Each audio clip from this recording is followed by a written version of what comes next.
Maligayang araw sa ating lahat. Ako nga pala si Micaela A. Bualat at ngayong umaga ay aking tatalakayin ang kabanatang 18 na pinamagatang Misfortunes in Madrid.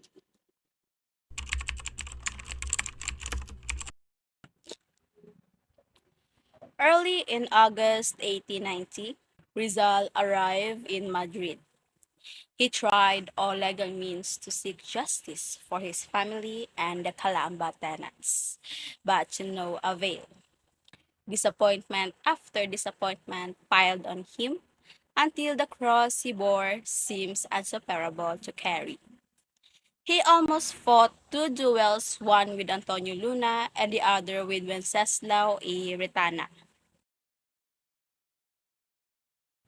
Rizal encountered several adversities in Madrid in 1890, including almost dueling Antonio Luna after Luna insulted Nelly Busted, and challenging Wenceslao Retana to a duel after Retana published an insulting article about Rizal's family. On top of his misfortunes, Leonor Rivera deserted him at the very critical moment of his life to marry an Englishman. Such betrayal of a woman, whom he loved faithfully for more than 11 years, broke his heart. Fortunately, he survived the bitter pangs of love's delusionment and continued his mission to redeem his oppressed people. Upon arrival in Madrid, Rizal immediately sought the help of the Filipino colony, the Asociación Hispano-Filipina, and the liberal Spanish newspapers, La Justicia, El Día, El Globo, La República, El Resumen, etc., in securing justice for the oppressed Calamba tenants, including his family. Together with M.H. Del Pilar, who acted as his lawyer, and Dr. Dominador Gomez, secretary of the Asociación Hispano-Filipina, he called on the Minister of Colonies, Senor Fabi, in order to protest the injustice committed by Governor General Valeriano Weyler and the Dominicans against the Calamba tenants.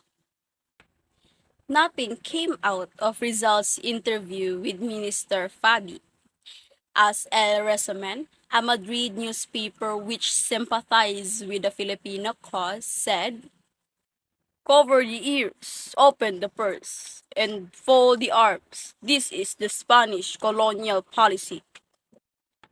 More terrible news reached Rizal in Madrid as he was waging a fatal fight for justice. From his brother-in-law, Sylvester Ubaldo, he received a copy of ejectment order by the Dominicans against Francisco Rizal and other Calamba tenants.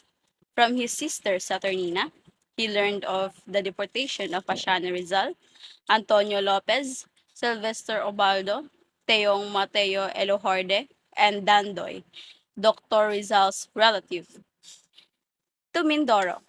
These unfortunate deportees were arrested in Calamba and were shipped out of Manila on September 6, 1890. He further learned from Saturnina's letter that their parents had been forcibly ejected from their home and were then living in the house of Narcisa, Antonio's wife.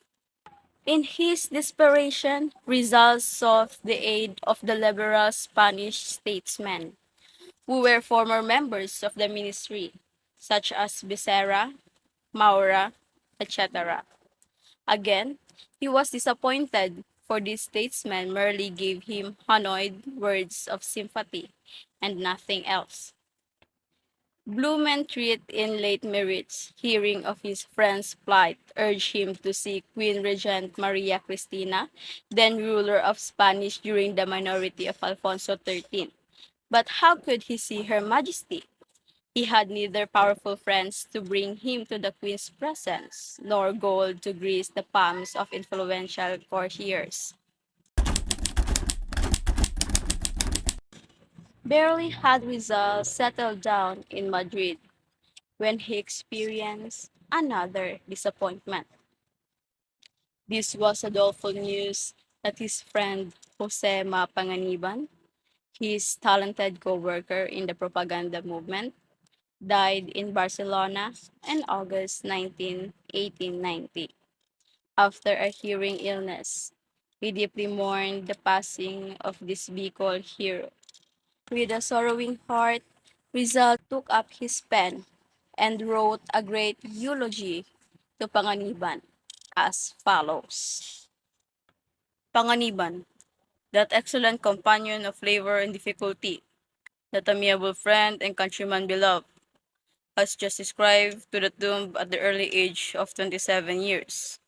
We just caught his last whisper, saw him expire in our arms, as it were, and it seems as if we are listening to his phrases saturated with energetic patriotism, inspired by the purest love of his native land. His was a desperation to die far, very far from the native soil, separated from his family, from his deepest affections, and in the flower of his youth, in his rosiest illusions and hopes, when a rosy future was in sight. That is why his last words were of loving remembrance of his idolized fatherland. We are a heartfelt farewell to the Philippines, and if we still take into account certain events of his life consecrated to a most vehement love of his native land, we understand the sorrow his heart must have felt to see buried with him legitimate hopes, ardent desires, and just aspirations. August 19, 1890 was a day of mourning to numerous Filipinos in Europe.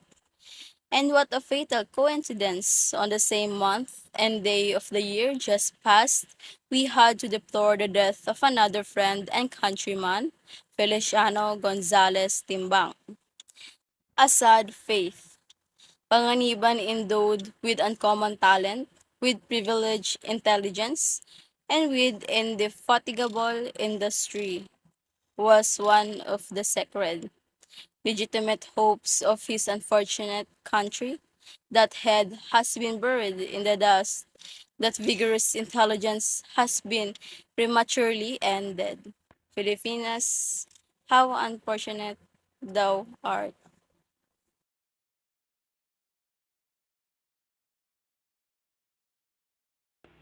Towards the end of August 1890, Rizal attended a social reunion of the Filipinos in Madrid. As was customary in these weekly reunions of the paisanos, wine was served. After drinking so many glasses, the guests became more loquacious and the conversations flowed freely. One of them, Antonio Luna, became drunk. At that time, Luna was bitter because of his frustrated romance with Nellie Busted. Deep in his heart, he was blaming Rizal for his failure to win her. Although Rizal had previously explained to him what he was not in love with her. In a fit of jealousy, which has alcohol befogged mind, could not control, Luna uttered certain unsavory remarks about Nellie. Rizal heard him. His high sense of chivalry could not tolerate any slur against the honor of any woman. Angered by these slanderous remarks, he challenged Luna, his friend, to a duel. Rizal was a better pistol shot than Luna, but the latter was his superior as a swordman. Luna, as the challenge party, had a choice of weapons. Logically, he would have to choose the sword, in which case, Rizal's life would be in jeopardy. The Filipinos were shocked by the incident. They tried to pacify Rizal and Luna, pointing out to both that such a duel would damage their cause in Spain. Unfortunately, Luna when he became sober, realized that he had made a fool of himself during his drunken state. He apologized for his bad remarks about the girl. Rizal immediately accepted his apology, and the two became good friends again. Did you know? Well, we all know about Jose Rizal being the ladies' man, but not everyone knows about his near brush with death, with his dalliance with a beautiful French mosile named Nellie Bustud. So, what about it? What landed him in hot water? Well, it started in Biarritz in 1891 when Rizal stayed in the winter residence of British trader Eduardo Bustud at the Villa Eliada in the French Riviera. It was there he was introduced to the daughters Adelina and Nelly at the studio of Juan Luna. At the time, Rizal has already known the heartbreaking news that his Leonor Rivera married British engineer Henry Keeping back home, so he is now back in the dating market by then. Well, if you're in a foreign country and heartbroken, what do you think you'll do? There is a beautiful woman you see every day and no one seems to have noticed her. So he entertained the idea of dating someone again. He sets his eyes on Nellie. After all, she's not only a beautiful rose in the garden.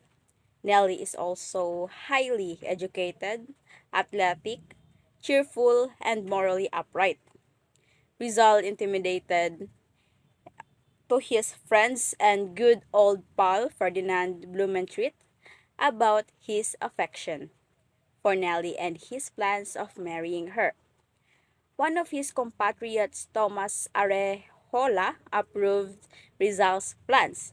If Mademoiselle Bustud suits you, court her and marry her, and we are here to applaud such a good act. Historically, Antonio Luna became Nelly Bustud's fiance, and it seems Rizal is on the way to Antonio marrying Nelly. It has been known that Nelly had long been infatuated with Rizal. She reciprocated his affection and they officially became an item. That could be the reason that pushed Luna to the edge. In a party held by Filipinos, a drunk Luna made unsavory remarks against Nelly. The gentleman that he is, Rizal challenged Luna into a duel. However, Luna apologized to Rizal, thus averting a duel between the compatriots.